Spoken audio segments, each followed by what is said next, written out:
Let's face it, life is absolutely beautiful.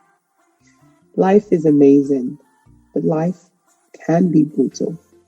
It can drag, things can hurt, you can get down. You can have disappointments, grief, life issues, sadness along the way. But the question is, when you face those root bumps, do you stop living? Do you carry on like nothing ever happens? Or do you stay right in the middle of the darkness and let it dim your light? What do you do to carry on?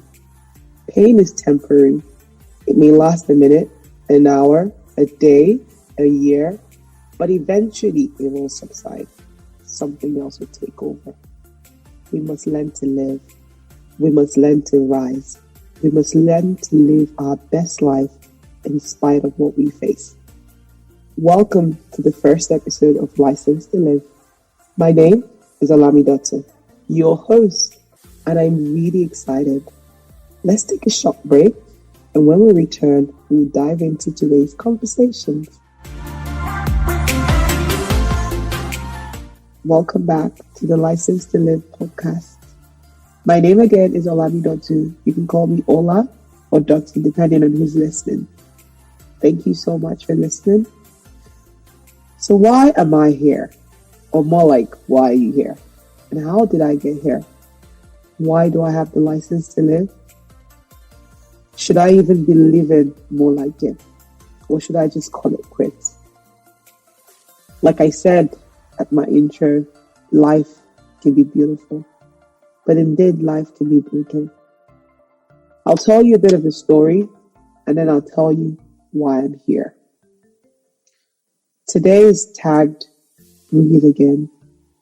I'd like you to breathe again. 3 years ago, I had a very interesting experience.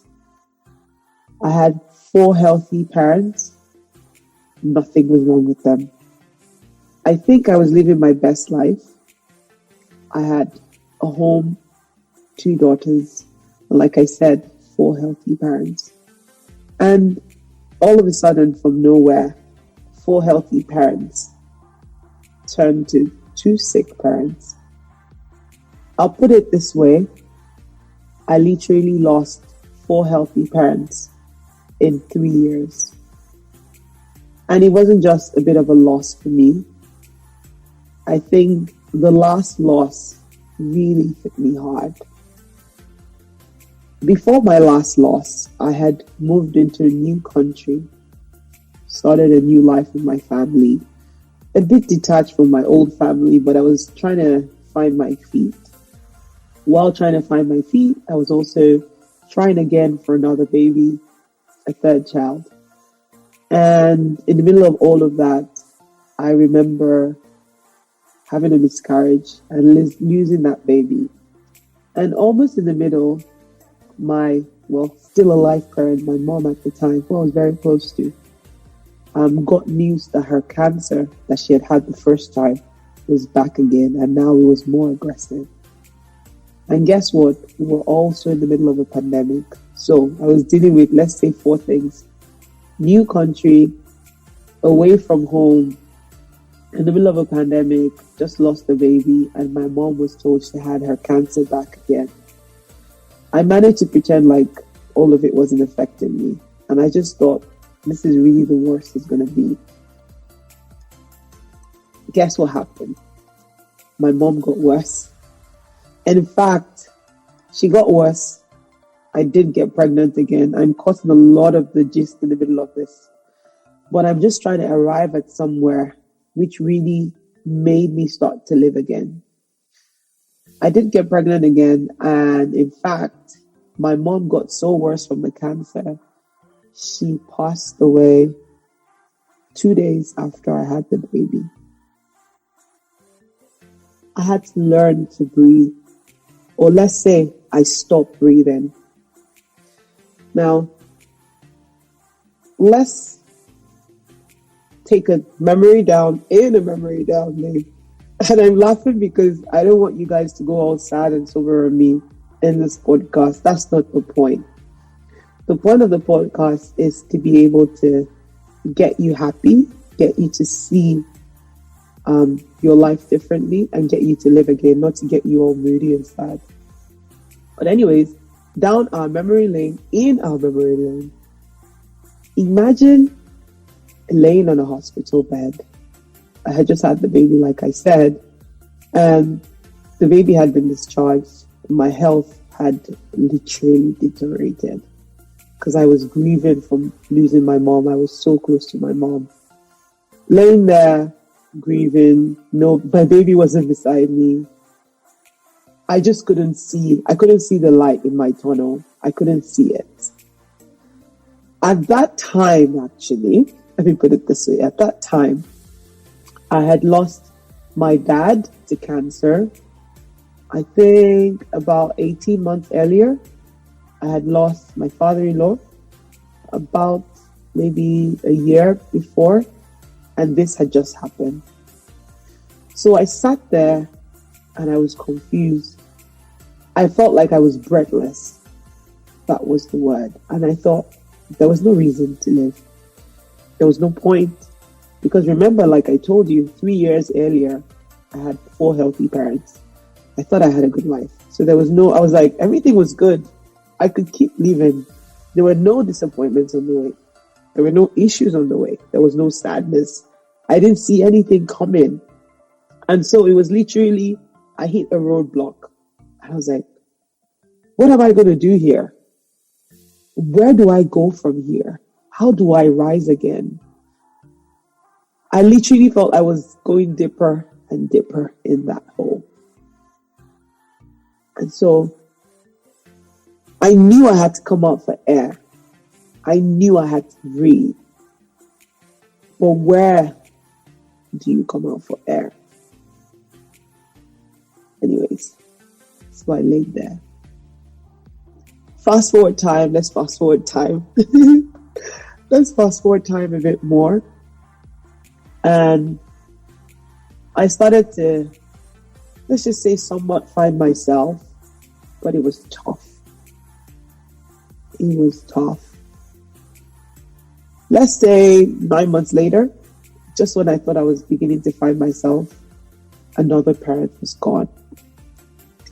Now, I'm saying all of this not to, like I said, get you in the mood, but to make you realize that I learned in my journey that life is beautiful, like I said at the start, but life can be brutal.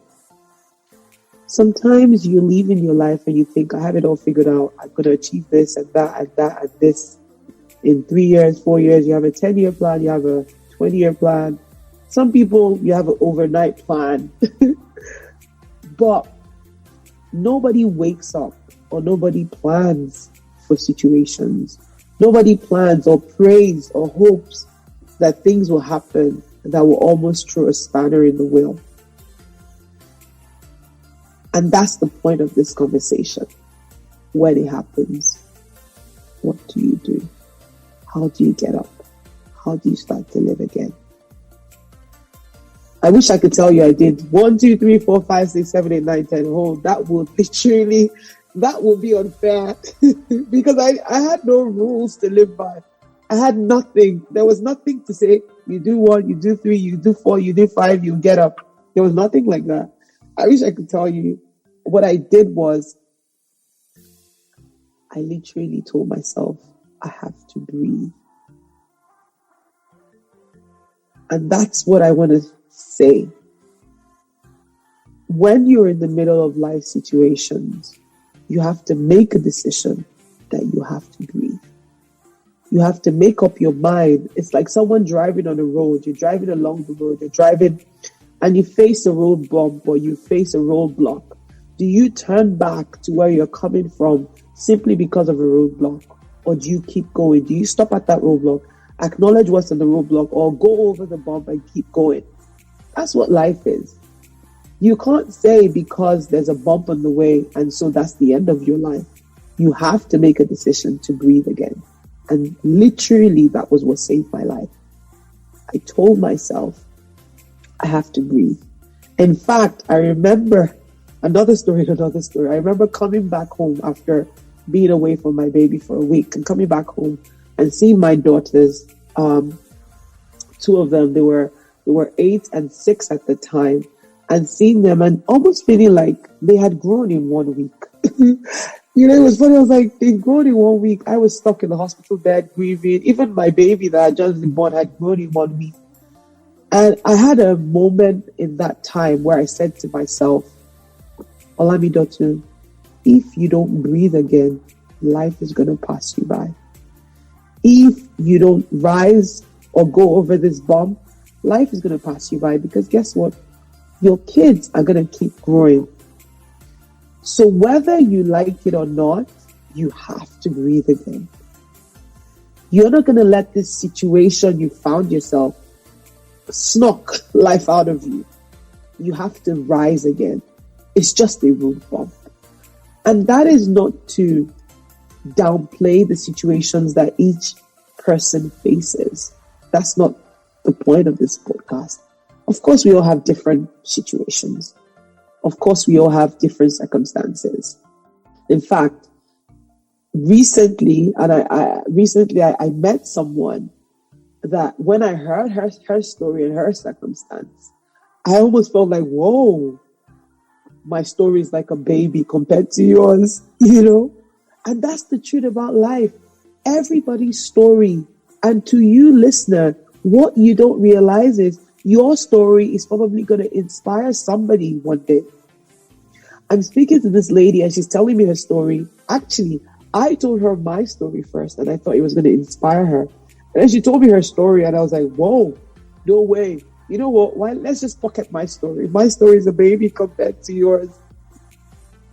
But that's what I'm saying. You have to make a decision to breathe. Because guess what? If you don't breathe again, you are not going to know what's on the other side. And life is going to keep happening. Life is going to keep moving. I said to someone one day, can you find me someone that lost a loved one and at the burial ground literally said, oh, I love you, I miss you, I'm going to jump into the burial ground with you? Absolutely not. There is nobody like that. They cry, they mourn, but nobody jumps into the 6 feet. Nobody jumps in there with anyone. You just you're like, you're going to miss them, but you hold yourself back. What is holding you back? And sometimes people hold themselves back and feel like they left a part of them at that graveside. But my point is, don't leave all of yourself at that graveside. You have to breathe. If you literally, I remember as I struggled through my grief process and as I struggled through my life hurdles and the path I've been over the last 3 years, I literally had to take moments to do wusa, breathe. I literally had to take moments and say, I'm going to literally hold myself and catch my breath here because I have to live again. For me, living again was, I looked at my daughters and said, if in 1 week they had grown so much, if I don't breathe, they could grow. They could be all grown before I know it. So that was what I had to live for. I also had to live for the fact that there had to be more. I told myself, and that's what I'm saying to a listener, there has to be more after this bomb. There has to be more behind this road bomb.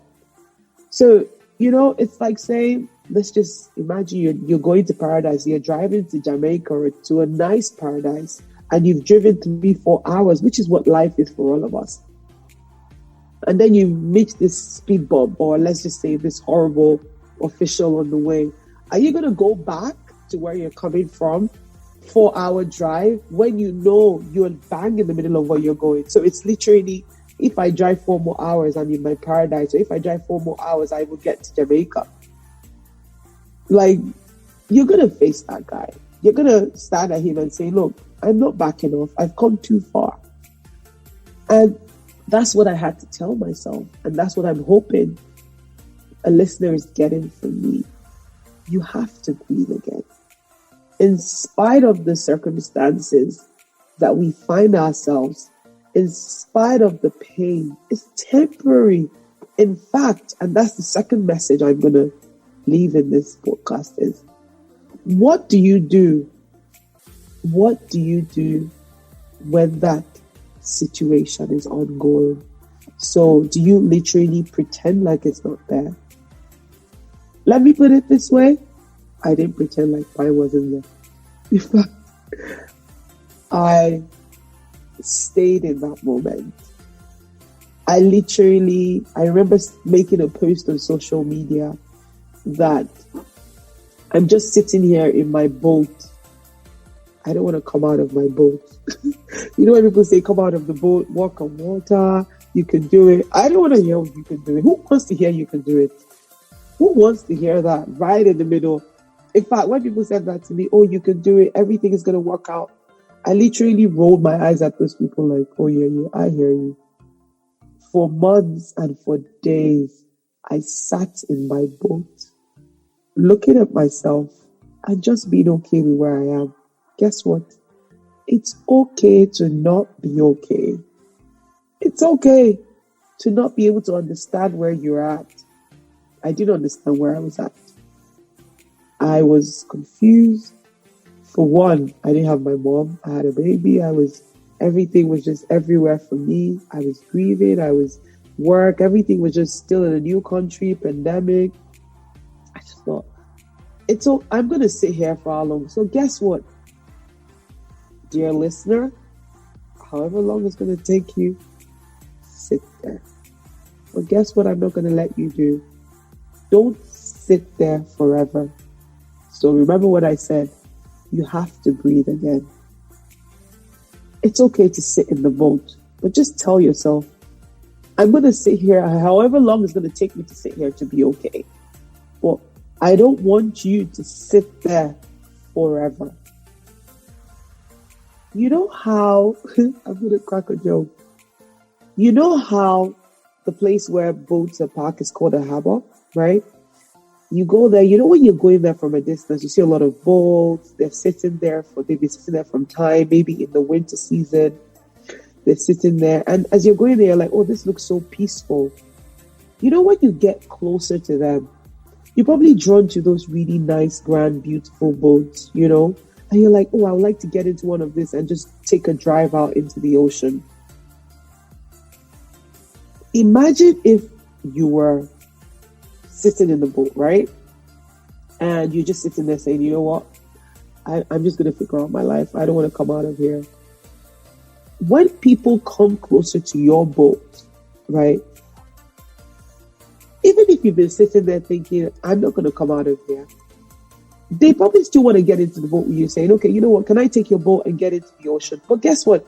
If you've been sitting there for too long, all stinky, dirty, mud out and all, nobody's going to want to come into that boat. So my point being, sit there. It's okay to not be okay. But remember, you're going to have to want to get out of that boat because we don't want that boat to stink up. We need to leave that boat for someone else. You need to make room for someone else that's going to go through a season to come into that boat. And that's my point. Life is in seasons so much that we all need a boat to sit in sometimes when we're going through stuff. Now, remember, I'm no expert. I'm literally speaking from my experience. I'm speaking from things I've gone through and I've arrived at where I am. So what am I saying here? Life is in seasons. There's a harbor. So we're all journeying through life. There's a harbor for everyone to come in. But as long as you're sitting in your boat and saying, I'm not going to get in this boat, I'm just going to sit here, you're not going to make room for someone else to come in and get in that boat. In fact, your boat will be all stinked up. Nobody wants to come in. Not only that, as long as you choose to sit in there and wallow in the pain, your life won't be able to inspire someone else to rise. Remember how I told you? Someone had told me her own story and I literally felt like my story was like a pocket keeper as opposed to an inspiration story. Yeah. That is exactly what our stories are meant to do. They're meant to inspire others that are sitting quietly in them. So remember, breathe again. It's okay to not be okay. It's okay to sit in the boat and not want to get out. But remember, you have to get out. So, back to where I stopped. Remember my story.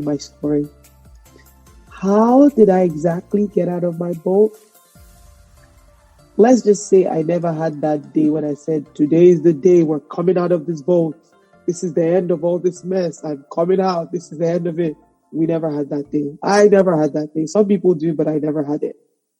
I never had that light bulb moment of saying, oh God, this boat is all stinked up. I need to come out. No. For me, it was just every day. Every day. Every day I told myself, I'm going to have to get out of this boat. Even if it meant changing positions, even if it meant moving my butt nearer to the exit space, I just told myself, I have to get out. I have an illustration. Once again, my story. You know how you have a dark room? If you have a dark room, the moment somebody lights a candle, you know that room is no longer dark. It becomes a very dark room with a very small light. Now, imagine somebody else lights another light. It becomes a very dark room with two small lights. And then slowly other people start to turn the light on. That's what I told myself. Well, that's literally what I did. Every day I told myself, I am not going to sit in this dark space. Even if I have to light a very small light to just help myself get by, even if I have to, take a 2 minutes walk, even if all I do today is sing one song, or even if all I do today is do something I like, I need to get out of this dark hole. And that's the way that you can live again. Don't focus on trying to put on a bonfire in your dark room. Hell no. Don't focus on trying to put on a bonfire in your dark room. You're going to get overwhelmed by trying to put those sticks together to make a bonfire. Focus on putting on a very small light. I always say it's better to have a very small light in a big black box than to have no light at all. So you have to make up your mind. I'm going to sit here for however long it takes, but I'm going to get up. Small lights. I'm going to breathe again. I'm going to live again. And I almost feel like as you do that, for me, I started to discover these situations were going to make me tougher, stronger. These situations, I didn't like them, but it wasn't going to be the end of me. There was something on the other side, and I had to get there. Guess what? While sitting in my boat, I told myself I needed to do a podcast one day. So guess what? I knew I had to get out of the boat because nobody wants to listen to someone in a boat that hasn't figured it all out. So I had to get up. I told myself, I have to get up. I have to get out of this boat. I have to get out of this boat because guess what? I need to do a podcast one day. If I don't figure it out, nobody's going to listen to me. I need to inspire someone one day. So I need to get out of this boat. I need to get up. And even when I was getting up, of course I did fall down. I fell down, I'd get up, I would get to the side of my boat. I will feel like, oh, this boat, I don't want to come out. I will put my hands in the water. I'll be like, this water is too cold. I'm not coming out of the boat. I mean, I'm saying all of these illustrations for you to understand how tough it is sometimes to get up, but you have to. In fact, let me make you smile a bit. I did get up and put my leg in the water, and I was like, this water is too cold. I'm going to go back in the boat. I know I sound all dramatic and all, but I hope you're getting the point. And my illustrations are driving it home for you that you have to breathe again. You have to live again. You have to rise again. It's okay to not be okay. It's okay to sit in the black box. But can you do me a favor? Can you light a very small light every day in your black box until it becomes many small lights? Can we do that? Can you live again? And maybe like me, one day, you will have the license to live. Knowing that whatever you're dealing with is only a test and a part of your journey towards your license.